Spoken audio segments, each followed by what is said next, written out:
Hello friends, welcome to my channel. ఈరోజు మనము ఉసిరికాయ పులిహోర ఎలా చేసుకోవాలో చూసేద్దామండి. వేడి వేడిగా చాలా టేస్టీగా ఉంటుంది ఉసిరికాయ పులిహోర అనేది. ఇప్పుడు దీన్ని ఎలా ప్రిపేర్ చేసుకోవాలో చూసేద్దాం. ముందుగా ఇక్కడ మనము రైస్ ఇలా పొడి పొడిగా ఉండేటట్టు కుక్ చేసుకొని ఈ రైస్ని ఇలా పక్కన పెట్టేసుకుందాం. ఒక గిన్నెలోకి తీసి ఇదంతా చల్లగా అయ్యేంత వరకు పక్కన పెట్టేసుకోవాలి. రైస్ పొడి పొడిగా ఉంటే పులిహోర అనేది చాలా బాగుంటుందండి, ఈ ఉసిరికాయ పులిహోర. ఇప్పుడు ఈ ఉసిరికాయ పులిహోరలకి పచ్చిమిర్చి, కరివేపాకు, అలాగే ఆనియన్స్ ఇలా కట్ చేసుకున్నాను. ఇక్కడ నేను ఉసిరికాయలు ఒక 4, లెమన్ ఒకటి తీసుకున్నానండి. ఇప్పుడు ఈ ఉసిరికాయలన్నింటినీ కూడా మనం తురుముకోవాలి. ఈ లెమన్ అంతా కూడా అవసరం ఉండదు మనకి, ఒక హాఫ్ లెమన్ అయితే సరిపోతుంది. దీన్ని కూడా కట్ చేసి పక్కన పెట్టుకున్నాను. ఇప్పుడు మనం తీసుకున్న ఈ 4 ఉసిరికాయలని ఈ విధంగా బాగా తురిమేసుకొని పక్కన పెట్టుకోవాలి. ఈ ఉసిరికాయ పులిహోర అనేది టేస్ట్ బాగుంటుంది, అలాగే హెల్త్కి కూడా చాలా మంచిదండి. మనకి శివరాత్రి ఇలాంటి ఫెస్టివల్స్ వస్తున్నాయి కదా, ప్రసాదంగా కూడా చాలా బాగుంటుంది.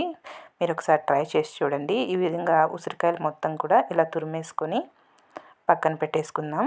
ఇప్పుడు దీన్ని ఎలా ప్రిపేర్ చేసుకోవాలో చూసేద్దాం. ముందుగా స్టవ్ మీద ప్యాన్ పెట్టుకొని స్టవ్ వెలిగించుకొని ఒక 2 టేబుల్ స్పూన్స్ వరకు ఆయిల్ని యాడ్ చేసుకోండి. ఆయిల్ కొద్దిగా ఎక్కువగానే పడుతుంది.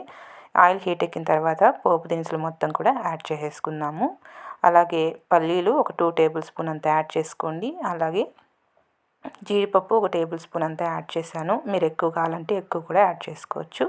ఇవంతా కూడా బాగా ఫ్రై అయ్యేంత వరకు ఫ్రై చేసుకుందాం. ఇవి ఫ్రై అయిన తర్వాత మనం ముందుగా కట్ చేసుకున్న ఆనియన్స్, పచ్చిమిర్చి, కరివేపాకు కూడా యాడ్ చేసి ఇదంతా కూడా బాగా ఫ్రై అవనివ్వాలి. ఇందులోకి ఒక 3 ఎండుమిర్చి కూడా ఇలా తుంచుకొని యాడ్ చేసుకోండి. ఫ్లేవర్ టేస్ట్ చాలా బాగుంటుంది. ఈ విధంగా మొత్తం కూడా యాడ్ చేసి ఇదంతా కూడా బాగా కలిసేలాగా కలిపేసుకొని బాగా ఫ్రై చేసుకుందాము. ఇవన్నీ కూడా బాగా ఫ్రై అవ్వాలి. అప్పటి వరకు ఇలా తిప్పుకుంటూ బాగా ఫ్రై చేసేసుకోవాలి. చాలా రుచిగా ఉంటుందండి. తప్పకుండా మీరు కూడా ఒకసారి ట్రై చేసి చూడండి. మీకు కూడా చాలా ఇష్టంగా తినేస్తారు, చిన్నపిల్లలైనా పెద్దవాళ్ళైనా కూడా. ఈ విధంగా ఇదంతా కూడా బాగా ఫ్రై అయ్యేటట్టు ఫ్రై చేసుకోండి. అలాగని మాడితే కనుక టేస్ట్ అంతా పోతుంది. మనకి మీడియంగా ఫ్రై అవ్వాలి. అప్పుడే మనకి ఈ పులిహోర మంచి టేస్ట్తో కమ్మగా ఉంటుంది తినేటప్పుడు. ఇప్పుడు ఇందులోకి పసుపు ఒక 1/2 టేబుల్ స్పూన్ కంటే కూడా తక్కువగా యాడ్ చేసుకోండి. అలాగే రుచికి సరిపడా ఉప్పు కూడా చూసుకొని యాడ్ చేసేసుకోండి. సాల్ట్ మీరు ఎంత సరిపోతుంది అనిపిస్తే రుచికి సరిపడా చూసుకొని యాడ్ చేసుకోండి.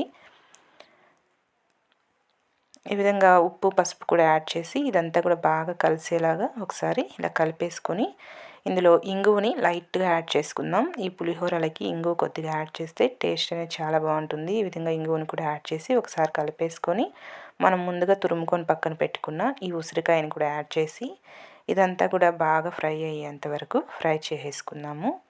ఇలా తిప్పుకుంటూ మంచి స్మెల్ వస్తుందండి. అప్పటి వరకు ఇదంతా ఫ్రై అయ్యేంత వరకు ఫ్రై చేసుకోవాలి. అలా అని మాడనివ్వకుండా చూసుకోండి, మాడితే కనుక టేస్ట్ అంతా పోతుంది.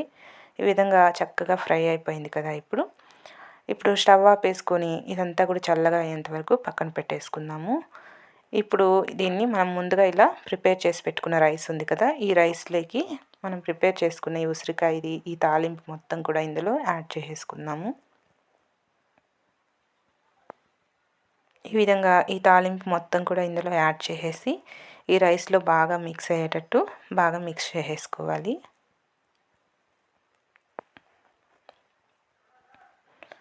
ఈ విధంగా ఈ రైస్ మొత్తానికి కూడా బాగా మిక్స్ అయ్యేలాగా మిక్స్ చేసేసుకుందాం మొత్తం కూడా. ఇక్కడ చూసారుగా, ఈ విధంగా చేత్తో మిక్స్ చేసుకోండి, మొత్తం కూడా చక్కగా మిక్స్ అయిపోతుంది. ఈ విధంగా మిక్స్ చేసుకున్న తర్వాత ఇందులోకి లెమన్ ఒక హాఫ్ లెమన్ తీసుకొని ఈ లెమన్ కూడా కొద్దిగా యాడ్ చేసుకుందాం. ఈ లెమన్ని యాడ్ చేయడం వల్ల మనకు ఉసిరికాయ కొద్దిగా ఉగురుగా ఉంటుంది కదా, అదంతా కూడా లేకుండా కరెక్ట్గా సెట్ అవుతుందండి. మనకి టేస్ట్ కూడా చాలా బాగుంటుంది. ఈ విధంగా ఒక హాఫ్ లెమన్ని కూడా పిండేసుకొని ఇదంతా కూడా బాగా కలిసేలాగా కలిపేసుకొని తింటే ఎంతో tasty pulihora ready. Bye friends.